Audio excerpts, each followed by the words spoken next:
Hey, I'm Allison from Learning at the Primary Pond. I'm a literacy specialist, and in this video, I'm going to explain how to help your students write with more detail when they're creating a how-to book. If you haven't subscribed to my channel yet, make sure to hit subscribe and also the little bell so that you're notified every single time I post a brand new video about teaching literacy in K2.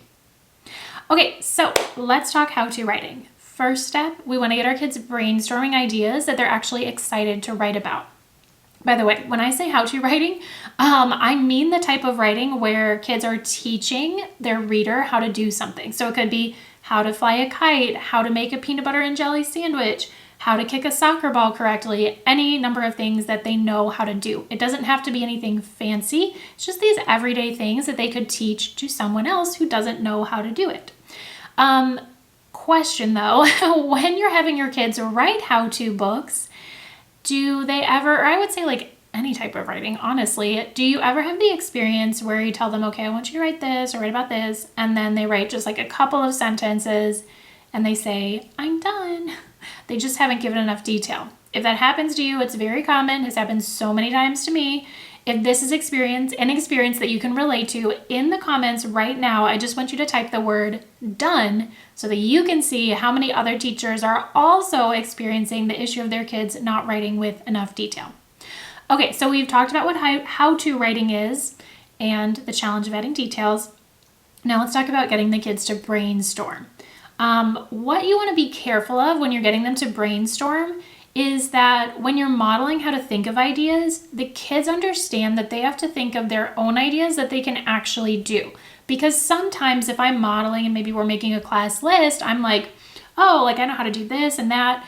And even if they're like kid-friendly things, I've had kids choose a topic that I was modeling and go back to write, and it's like they don't have much to say. And I'm like, have you actually ever done this before? And they're like, no.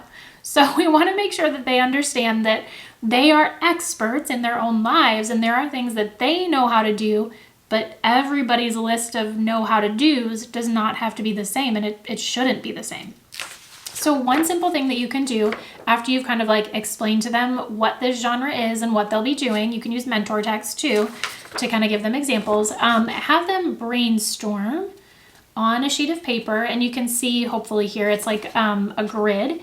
So have them draw pictures, and these are just sketches. They're not in-depth drawings, but have them draw different pictures of topics that they can eventually write about. They're not necessarily going to write about all of the topics, and they're certainly not going to write about them all at once. But what this accomplishes is then you keep this in their writing folder. And so when it's time for them to start a new how-to book, pick a new topic, they can just go grab one and look and see what they put on their brainstorming sheet. So I think that brainstorming is essential. And again, making sure that they understand that just because their friend knows how to do something, it doesn't mean that they know how to do something and therefore should be writing about it. Okay, so once you've got some topics, have them choose one, of course, and then you can start using them or start having them get started on some kind of like brainstorming sheet. Now, not sure how well you can see this, but basically there's like these 4 boxes here on the side for them to draw, and then there's lines for them to write steps, okay?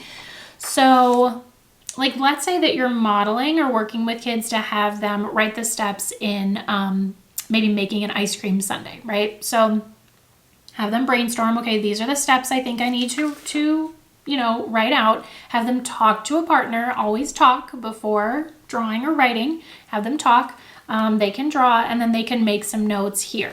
You're also probably going to want to have them make some kind of list of ingredients, like maybe step number 1 is just like get ice cream, sprinkles, whatever else you want on your ice cream sundae. So teach them how to use this to kind of outline their topic. Now, as you can see, this isn't a book. It's not necessarily a place to write a ton of detail. It's just sort of a beginning step to get them thinking about like, okay, what am I going to need to really be able to, write this book? Eventually, the goal is for them like to transfer this to an actual book where they would, maybe step 1 is get all these ingredients, and then page 1 of their book is get all the ingredients. But you want them to expand upon that, and we'll talk about that in a second. Step 2 is, like scoop some ice cream into the bowl. So then page 2 is scoop some ice cream into the bowl. This really just serves as like a graphic organizer. It's a very specific type of graphic organizer. You actually don't even need to include lines for words on here. I don't know if I said that, but you could just include like 3 or 4 boxes and the kids draw pictures, and then when they go to write, they actually write it into a book. That is an option too. Now, what you may find is that if you have kids use an organizer like this, they're not going to write a lot of detail, and they may literally just copy over exactly what they wrote here into their book. So now we're going to talk about, like, how do we get around that? How do we get them to actually add some more detail? And one of my favorite things to do with the kids is to, like, show them when they're writing so briefly all the details that they're leaving out.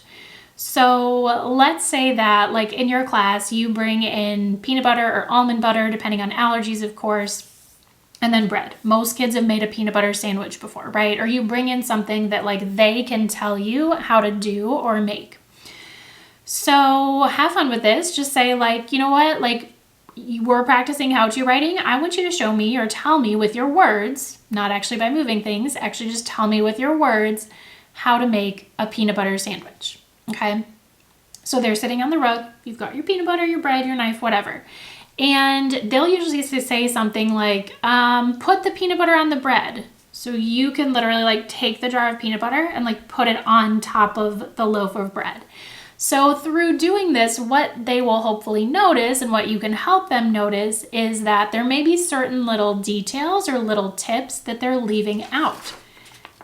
More than likely, if they're, you know, fitting their whole how-to on a small page like this, or just like one sentence per page, they're probably going to be leaving out some details. In that whole, like, peanut butter or almond butter sandwich situation, and it doesn't have to be food if you've got allergies, whatever, that whole sandwich situation or whatever you do is just going to point out to them, like, hey, I really need to kind of, like, picture this in my mind, imagine what I'm doing step by step, slow it down, and add more details. And that's exactly what they want, or that's exactly what we want, right?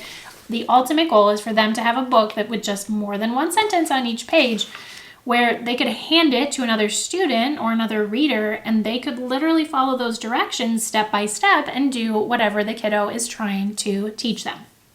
So the peanut butter sandwich thing is super fun, but then of course we have to transfer it to their writing. So you might want to do some modeled writing or modeled, like, revising.